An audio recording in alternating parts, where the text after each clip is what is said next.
היום אני רוצה ללמד כיצד עושים סלסלה מלבנית כמו זו. הבסיס שלה הוא דיקט 17 מילימטר. סלסלה הזו כלואה מנצרים כי זה חומר שקל להשיג. גם למי שלא קולע ולא מלקט יכול למצוא דרך לקנות אותו וליצור את הסלסלה. כדי שהסלסלה תהיה מלבנית עם פינות ברורות, עלינו לשים דיבל עץ בפינות. אחרת הקליעה תעגל את הפינות. דיבל עץ הוא מיוצב ודבוק בתוך הדיקט. לקחתי דיקט של 17 מילימטר בגודל שאני רוצה. 17 מילימטר כי אני רוצה שיהיה לי קל לחבר ולייצב את הדיבל בתוכו. סימנתי פס במרחק של 1 סנטימטר מהקצה.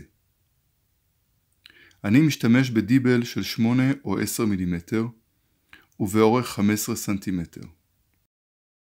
ומאוד חשוב לשים לב, במיוחד שהדיבלים יעמדו ישר ולשם כך עלינו לקדוח במאונח לדיקט. בנקודת המפגש של שתי הקווים, זה המקום של הדיבל, זה מרכז הקידוח עבור הדיבל. אני ממליץ אפילו להיכנס פנימה כמו בתמונה, להכניס את נקודת הקידוח לדיבל ב2 מילימטר פנימה, כדי להקטין סיכון שהפינה של הדיקט תיהרס. עבור הניצבים, אני קודח חורים בדיקט על הקו שסומן, במרחק 3 סנטימטר אחד מהשני. אבל הדיקט שלנו לא בהכרח מתחלק ל3 בדיוק. ולכן, הכנתי סרגל ייעודי. אני לוקח מקל פשוט ומסמן עליו פסים לכל אורכו במרחק 3 סנטימטר אחד מהשני. ואם אין לכם מקל, תיקחו פס נייר באורך של לפחות הגודל של הקרש שלכם. המקל עוזר לי לדעת היכן לסמן את החורים לניצבים. אני צריך למצוא את המקום שבו המרחק בין הדיבל לחור הראשון, שזה שלידו, יהיה אופטימלי. זאת אומרת, הכי קרוב ל3 סנטימטר. אחרי שמיקמתי את הסרגל, אני מעתיק על הקו את הנקודות מהסרגל כדי לדעת היכן לקדוח. שם אני אקדח חורים בקוטר של 5 מילימטר עבור הניצבים. נדביק את הדיבלים, נשים דבק נגרים בחור וקצת על המקל, נכניס את הדיבל לחור עד הסוף. אם צריך גם לנגב את שאריות הדבק העודפות שבולטות החוצה בסוף. וכך נעשה לארבעת הפינות. לחכות 24 שעות שיתייבש לגמרי. אם קדחנו ישר, אז הדיבלים יעמדו ישר. וגם אם קדחנו קצת עקום, לא ניתן כרגע לתקן זאת. הבסיס שלנו מוכן. אם רוצים לצבוע את הקצה של הדיקט, או את כל הדיקט והדיבלים, זה הזמן, לפני שמתחילים לקלוע. זו החלטה עיצובית שלכם, ולא מעניין הקליעה עצמה. כמובן, לחכות אחרי הצביעה את הזמן הדרוש כך שהכל יהיה יבש. תספרו כמה חורים לניצבים עשיתם, ולפי זה יש להכין ניצבים. לניצבים אני משתמש בנצרים בעובי 3 מילימטר ובאורך של 50 סנטימטר. תחילה יש להרטיב את הקצה של הנצרים, לפחות 10 סנטימטר מהנצרים להכניס לתוך גיגית של מים, ועדיף עם מים חמים. שלב ראשון, אני פשוט משחית כל הניצבים דרך החורים. צריך שאורך החלק התחתון שבולט מהבסיס יהיה באורך של כ8 סנטימטר.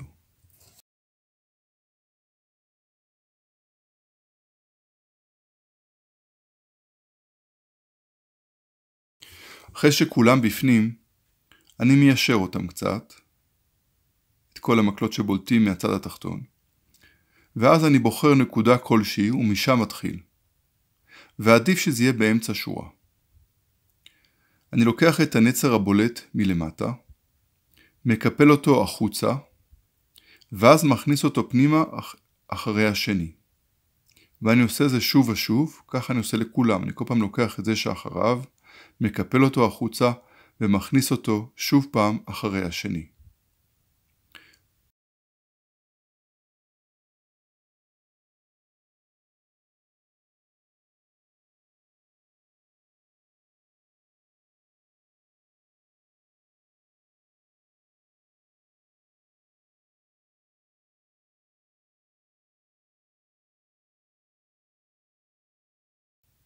וכשאני מגיע לאחרון, אני פשוט עושה כרגיל.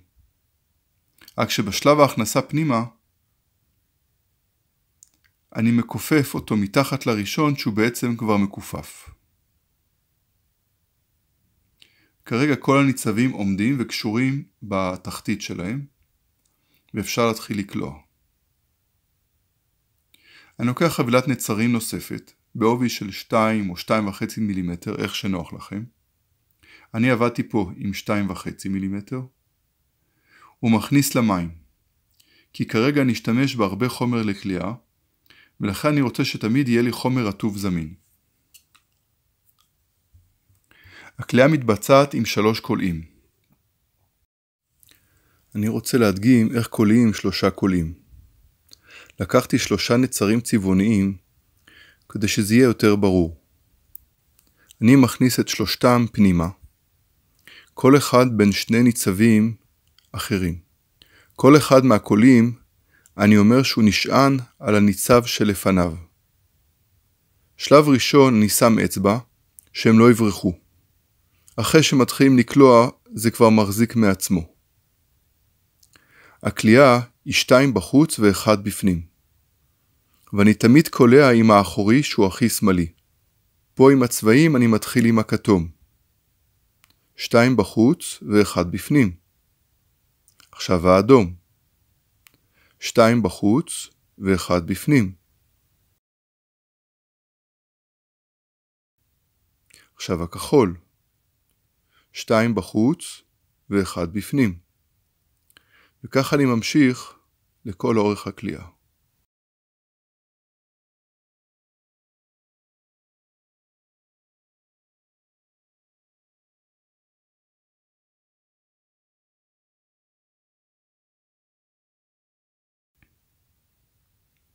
אני לוקח 3 נצרים מהמים ומכניס את הקצה שלהם פנימה. כל אחד נשען על ניצב אחר, ואני מתחיל מאמצע השורה ולא מהקצה. אני שם אצבע שהם לא יזוזו בהתחלה. הקליעה היא לפני 2 ומאחורי 1. 2 מבחוץ, 1 מבפנים. אני תמיד עושה את פעולת הקליעה עם האחורי ביותר. האחורי זה השמאלי ביותר. וחוזר על עצמי שוב ושוב. השמאלי תמיד מתקדם צעד, והוא תמיד יהיה שמאלי אחר, אבל הוא תמיד האחרון שאיתו אני עובד. אני מתייחס לדיבל עץ כאל ניצב וקולע סביבו. ייזהרו בפינות, לא להתבלבל. הניצבים עצמם הם מאוד עדינים, ועליי להיזהר לא להפעיל להם לחץ, וכמה שפחות להזיז אותם כשאני קולע, כדי שהם לא יתעקמו, ואז הדפנות לא יהיו ישרות. יכולנו להשתמש בנצרים יותר עבים לניצבים, ואז הדופן גם הייתה יותר חזקה. אבל אז יש יותר סיכוי שכשנעשה את הסיומת, הם יישברו, כי בסיומת יש קיפולים חדים יחסית. ולכן אני מעדיף להשתמש ב3 מילימטר שהם עדיין קלים לעבודה וגם כבר מספיק עבים. הנצרים שאיתם אני קולע הם ארוכים, וכל כמה צעדי קליעה הם קצת מסתבכים ומתפתלים אחד בשני, ולכן צריך כל הזמן לשחרר אותם. אחרי שקלעתי את 2 השורות הראשונות והגעתי להתחלה, אני עוצר ומיישר את כל הניצבים שכולם יעמדו ישר.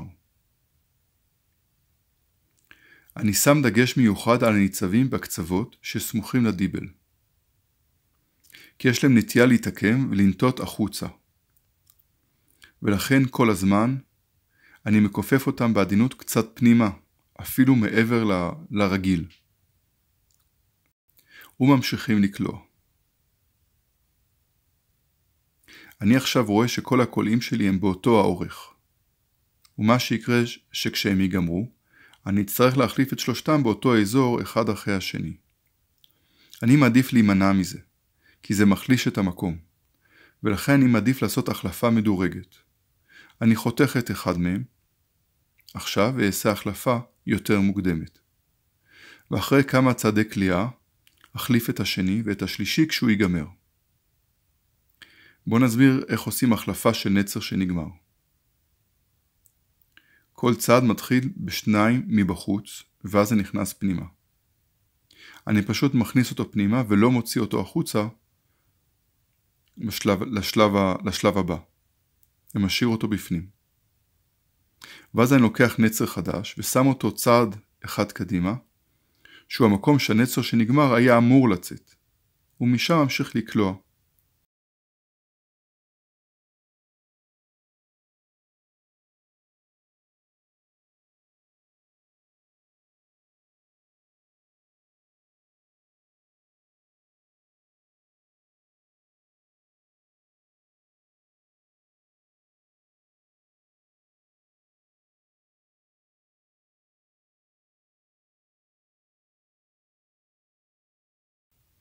כל פעם שאני מגיע לפינה, אני דוחף בעדינות את הניצב הסמוך קצת פנימה.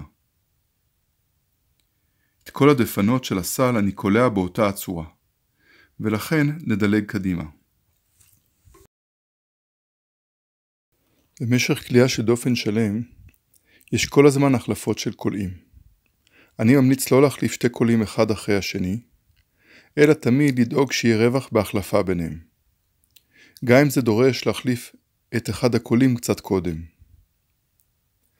דבר נוסף שאני ממליץ, לא להחליף קולים ממש בפינה, אלא אפשר אפילו אחד לפני או אחד אחרי הדיבל, אבל לא ממש עליו, כי אז זה יכול לברוח וזה גם לפעמים קצת בולט. ניתן לעשות הפסקה קצרה או ארוכה בזמן הקליעה. בכל פעם שאני חוזר לקלוע, עליי לדאוג להרטיב מחדש גם את הקולים שמחוברים לסלסלה, כדי שאוכל לחזור ולקלוע איתם את ההמשך בלי שהם יישברו. את הניצבים עצמם אין צורך להרטיב בזמן הקליעה, הם יכולים להישאר יבשים. רק את הקולים מרטיבים כל הזמן. אני גם רוצה להדגיש, להקפיד כל הזמן על הניצבים בקצוות ולכופף אותם פנימה. גם כל הדופן עדיף שתנטה מעט פנימה מאשר החוצה. תוך כדי הקליעה החלטתי לשלב שתי פסי צבע בדופן כדי שיהיה מעניין. אני רוצה שהפסים ייראו ישר, ולכן אני חייב לסיים את שורת הקליעה בנקודת ההתחלה. כך יהיה לי מספר שורות קלועות זהה בכל ההיקף. אני מוצא את נקודת ההתחלה. כיצד מסיימים? כדי לקבל שורת קליעה ישרה, אז ברגע שהגעתי להתחלה אני מפסיק תמיד אחד לפני ההתחלה. שלושת הקצוות שלי בחוץ, אני מכניס אותם פנימה בסדר הפוך מהרגיל. הראשון הימני, ואז את השני ובסוף השלישי השמאלי. וכמובן הם נכנסים מעל 2. אני לוקח 3 נצרים צבועים ומרטיב אותם במים. כל פעם שאני מחליף צבע, אני מעדיף להתחיל בנקודה שונה מנקודת הסיום האחרונה. אז אני מסובב את הסל ומתחיל לקלוע בדופן אחרת.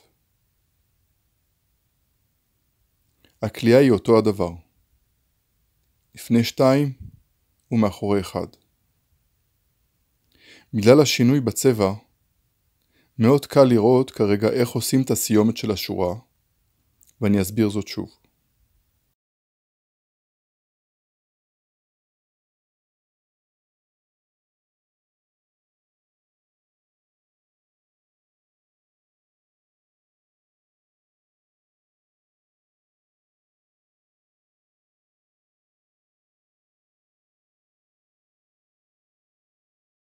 אני עוצר את הקליעה ברווח אחד לפני הקולע הראשון.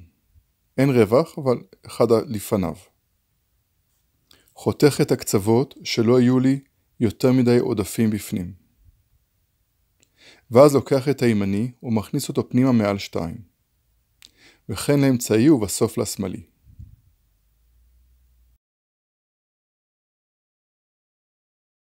עכשיו אני אחזור לקלוע עם נצרים לבנים.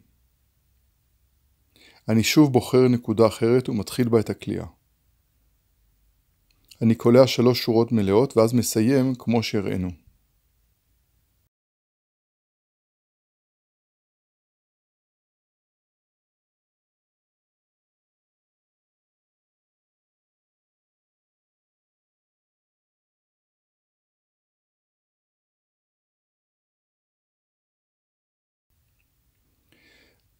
אני רוצה לעשות פס צבע נוסף, ולכן אני בוחר דופן אחרת להתחלה, ומתחיל לקלוע, קולע שורה שלמה ומסיים כמו שלמדנו. אני לא אלמד כאן איך לצבוע נצרים, אפשר למצוא צבעים בסיסיים בחנויות יצירה. אפשר להשתעשע עם שילוב חומרים אחרים, אפשר גם לעשות שורת קליעה מצמר או מחבל וזה ייצור לכם פס קישוט. הדבר העיקרי שיש להקפיד עליו זה שחומר הקליעה יהיה מספיק רך ודק כדי שהוא לא יעקם את הניצבים.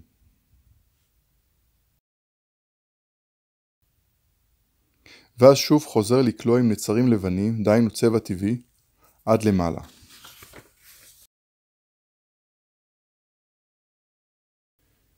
אני סיימתי כאן את הקליעה 1 סנטימטר מתחת לקצה הדיבל. אבל עדיף לסיים 1.5 עד 2 סנטימטר מראש הדיבל, ושישאר קצה קטן בולט. תמיד אפשר לחתוך אותו בסוף. סיומת לסל מרובע היא די מסובכת ולא שגרתית. את הסל הזה אני רוצה ללמד בצורה פשוטה, ולכן הדגמתי אותו על נצרים ולא על סנסנים. לכן גם את הסיומת והסגירה אני אלמד סיומת רגילה, שהיא פחות מתאימה לסל מרובע, אבל בתכלס עובדת מצוין. אני מכין 4 ניצבים נוספים בעובי 3 מילימטר ובאורך 40 סנטימטר, ומכניס אותם למים. לפני קליעת הסיומת, חשוב מאוד להרטיב היטב את כל הניצבים העומדים. לשם כך אני מכניס את הסל הפוך לתוך גיגית או חבית מים, ומניח אותה במים לפחות לרבע שעה. אם אין לכם גיגית בגודל המתאים, תמיד אפשר למלא אמבטיה במים ולהרטיב את הניצבים בתוכה. כמובן לשים לב שכל הניצבים שקועים במים, ואפילו 2 הסנטימטר העליונים של הקליעה. לא מומלץ שהדיק שלכם ירטב כי הוא פשוט ייהרס. אני מכניס את 4 הניצבים הנוספים בפינות ליד הדיבלים, תמיד בצד הימני של הדיבל, מכניס את הניצב עד שהוא נתקע.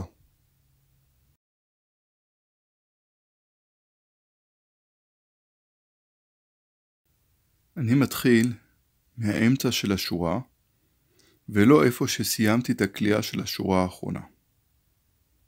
שלב ראשון, אני לוקח 3 ניצבים צמודים, ומעביר אותם מאחורי השתיים שמימינם, אחד אחרי השני, ומשאיר אותם עם קשת כזו להמשך. שלב שני, יש לו גם 3 צעדים, אבל כל צעד מורכב משתי פעולות, ואני אסביר. תחילה אני לוקח את הניצב השמאלי ביותר מבין השוכבים של השלב הקודם, ועושה איתו קליעה של לפני 2 ומאחורי 1. ואז אני לוקח את הניצב העומד, האחרון משמאל, ומכופף מאחורי 2 ומשכיב אותו לידו. זה 2 החלקים. ואני עושה שוב את 2 המהלכים הללו עוד פעמיים.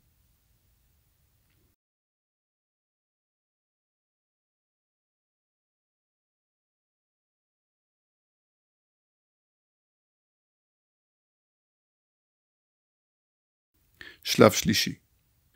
יש לי כרגע 3 זוגות של ניצבים שוכבים, שבכל זוג הימני ביניהם הוא ארוך והשמאלי הוא קצר. עד סוף הסיומת, 3 זוגות השוכבים מתקדמים איתי. השלב הבא, אני לוקח מהזוג הכי שמאלי של השוכבים את הניצב הארוך, ועושה איתו תנועת קליעה שלפני 2 ומאחורי 1. ואז לוקח את הניצב העומד השמאלי ומוריד אותו מאחורי 2. ומשכיב אותו לידו. שימו לב שלא החלפתם צדדים, ותמיד הניצב הארוך בצד ימין והקצר בשמאל. יש לי כרגע עדיין 3 זוגות שוכבים, וגם ניצב אחד בודד שוכב. והוא נשאר ככה לשלב הבא. אני חוזר לתנועה שוב. עם הארוך בזוג השמאלי ביותר אני מעביר לפני 2 ומאחורי 1, ואז מוריד את הניצב השמאלי העומד מאחורי 2 ומצמיד אותו ליד. וכך אני עושה שוב ושוב עד שאני מגיע לנקודת ההתחלה. כשאני מגיע לסוף, הפעולה חוזרת על עצמה כמו שעשיתי עד עכשיו. אבל במקום ניצבים עומדים, יש לי 3 לולאות של התחלת הסיומת, שאני מעביר דרכם את הניצבים.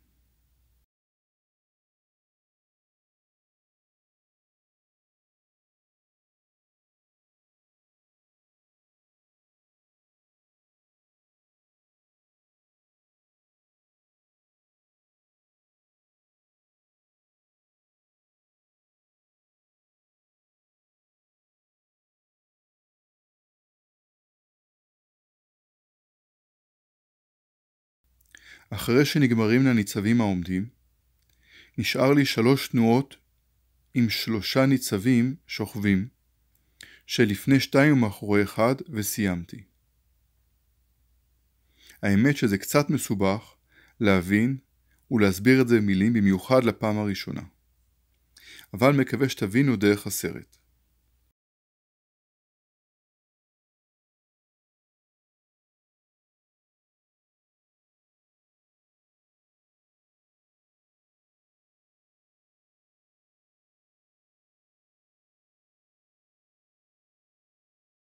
אחרי שהכנסתי את כל הקצוות, אני מושך את כל הניצבים השוכבים כלפי חוץ ומותח אותם. אני עושה סיבוב שלם מסביב, אך תחילה אני מותח את אזור ההתחלה סוף. שם היו לי ניצבים לא מתוחים, הלולאות האלה. בשלב הבא אני רוצה להכניס את הקצוות פנימה. כל קצה נכנס מעל הניצב השני מימינו. גם פה את 2 הראשונים שהכנסתי פנימה, אני לא מותח ומשאיר לולאה קטנה, כדי שאוכל להיכנס מלאם כשיגיע הסוף. אבל מהשלישי ואילך, אני מותח לגמרי עד שהוא נצמד לדופן.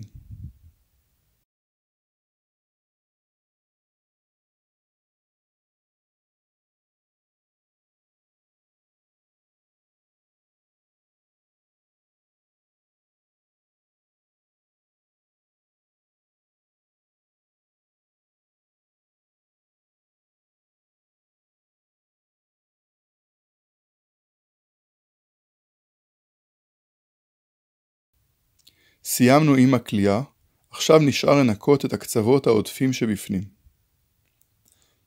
נתחיל משורת הניצבים העליונה שהם עבים יותר. כל ניצב נכנס ברווח שבין 2 ניצבים. ועל אחד מהם הוא נשען, והוא מונע ממנו את האפשרות לברוח. אני חותך את הקצה של הניצב, קצת אחרי הניצב, מספיק ארוך שהוא לא יברח החוצה.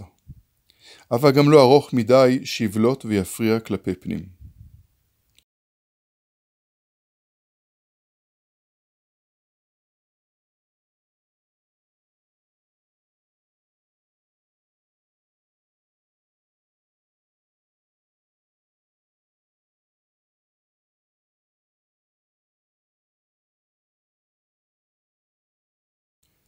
אחרי שגמרתי עם השורה העליונה, אני עובר לניקוי הדפנות עצמם. בכל נקודה של החלפה או התחלה וסיום, יש קצוות עודפים לחיתוך. תמיד עליי לחתוך כמה מילימטרים אחרי הניצב שעליו הוא נשען. וככה אני מנקה את כל הדפנות הפנימיים.